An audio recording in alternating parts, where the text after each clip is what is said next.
Mehdi sur Pure Channel. Salut Mehdi, merci de nous recevoir chez toi. Salut, salut. Dans un studio assez incroyable pour un musicien, ça doit être le meilleur des terrains de jeu, non?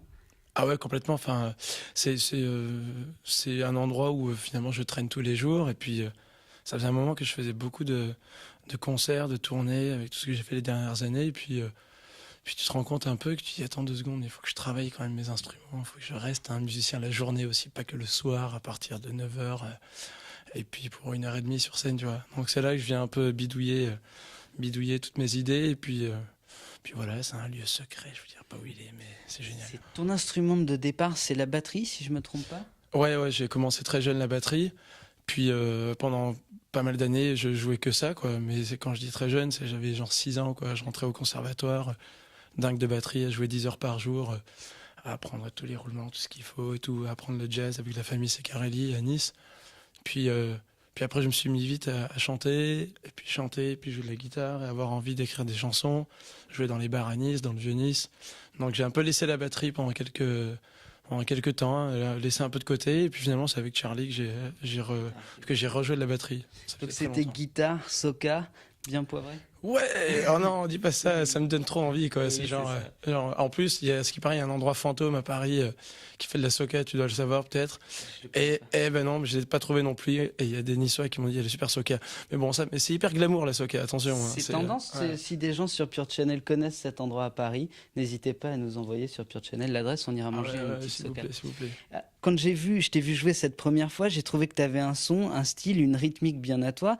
Ensuite, il y a quand même eu l'apparition sur la compile Dylan Mania, peut-être Ouais, même des reprises sur les trucs de ouais. Paris dernière, je Ah sais pas ouais, si tu en as fait d'autres. Like a Rolling Stone, ouais. Et il y a tout de suite, il y avait une touche dans la prod, dans les arrangements sur ta musique. Je pensais même que tu composais avec Charlie Winston quand je t'ai vu apparaître dans les clips et sur scène avec Charlie Winston.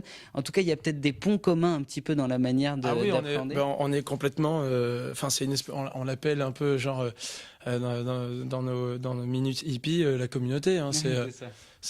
on a décidé de monter un pôle artistique lui et moi il y a 3 4 ans. Donc tous les gens qui sont autour de nous se connaissent tous et on est chacun dans les projets des uns et des autres. On parle tous les jours ensemble.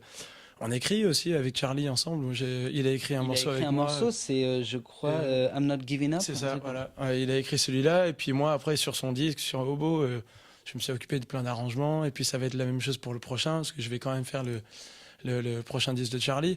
Donc c'est des espèces de partnership comme ça qui ont commencé il y a bien longtemps, et il y a aucune raison que ça termine. qui prennent forme un petit peu vers Oberkampf le jeudi soir dans les sessions Ouais, au Café Justine. ouais, c'est ça, les Justin Show. Ça, je suis content que t'en parles. C'est parti du simple fait que les bars l'ambiance de bar de Nice me manquait. C'est-à-dire cette espèce de principe où tu sors le soir, tu sais pas qui joue vraiment, mais tu sais que si tu vas aller dans ce club-là, il va y avoir normalement un peu un style de musique, un espèce de genre avec une direction un peu artistique. Donc moi je rêve toujours d'avoir un club. J'espère qu'un jour dans ma vie j'aurai un club, tu sais, à l'ancienne, comme les Chess Brothers Ouais. avaient leur club à Chicago, et le directeur artistique c'était Willie Dixon. Enfin moi Ouais, ça me c'est fait ça. rire, tu vois, ces trucs-là. Donc du coup je me suis dit, bon, pour l'instant j'ai pas le temps, pas le fric pour faire tout ça, mais je fais des jeudis soirs chez Justine comme ça, et j'invite tous les gens que je connais à venir jouer. Mais ce qui est marrant, c'est qu'au départ c'est pas très ouvert, dans le sens où c'est que des gens que je connais, mais plus ça avance et plus Plus la le cercle communauté grandit s'agrandit. et tout, et c'est ça le but. Le but c'est que les musiciens viennent là, que les gens des médias viennent là, que les gens des maisons de disques bougent leur cul et viennent voir les artistes qui n'ont pas encore 4 millions de vues sur YouTube, et aussi que les artistes finalement là-bas se rendent compte et se disent, tiens, demain, je sais pas, on va aller dans mon studio et puis on va faire une chanson, quoi. Comment t'es arrivé à ce son, à cette épure aussi dans la production? On n'a pas l'impression que t'as voulu trop grossir, j'ai l'impression que t'as voulu rester sur le groove et le feeling. On va parler des paroles après justement. Mon management a eu cette espèce de étincelle, genre il y a quelques années, il y a 2 ans, où il me dit, c'est à Los Angeles, il faut qu'on y traîne. Je pense que la musique que tu fais pourrait plaire là-bas, et finalement je me retrouve quelques années plus tard à faire mon disque. Et donc du coup, ouais, moi tu disais que voilà, je m'étais pas éparpillé j'imagine c'est ça que tu disais, Ouais. mais une espèce d'arrangement Ouais, comme c'est ça, ça. ou à foison, avec plein de sons et tout, mais c'est aussi parce que je suis passé par plein d'étapes, j'ai déjà fait des erreurs. C'est ça. Et Donc du là, coup, tu as épuré, enfin, donc, du c'était coup, naturel. Ouais, donc voilà, le but, je crois, dans la vie, c'est de retenir les choses qu'on a fait soi-même et qu'on dit, oh non, ça c'était pas bien, là, j'étais un peu con là, à ce moment-là. Et moi, je trouve que c'est dans l'intensité, les paroles. Tu parles d'amour. La première chanson, c'est un hommage assez beau à une femme que t'aimes. Et Ouais, puis ensuite, il y a les déceptions, les tromperies, les doutes.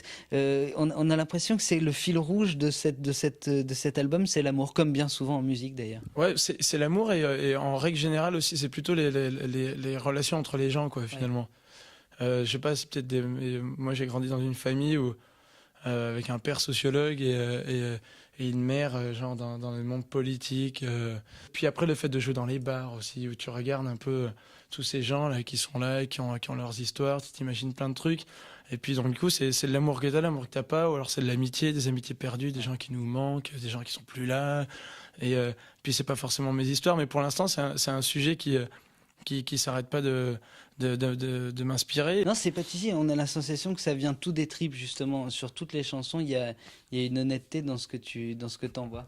Ouais, c'est le but, je crois, quand on fait n'importe quel travail artistique et tout. Le plus dur, c'est d'être honnête. Alors après, euh, pour l'instant, j'ai l'impression que je le suis. Après, c'est les autres qui vont me le dire, en fait. Ouais, C'est c'est pas ça. moi. Bah, écoute, moi, je te dis ce que je pense. Alors, je veux finir quand même sur une note, c'est citer les gens avec qui tu travailles, parce que tu es multi-instrumentiste et sur cet album, tu enregistres presque tous les Presque instruments. tout. Mais il y a quand même Tony Berg, il y a évidemment le grand Bob Ludwig qui a masterisé l'album. Ouais, ouais. Ça, j'imagine que ça fait plaisir. Ouais, bah, c'est sûr. Hein, bah, je te disais, c'est Tony qui me dit bon, bah écoute, on va envoyer ça à Bob. Et Bob, c'est qui Bob?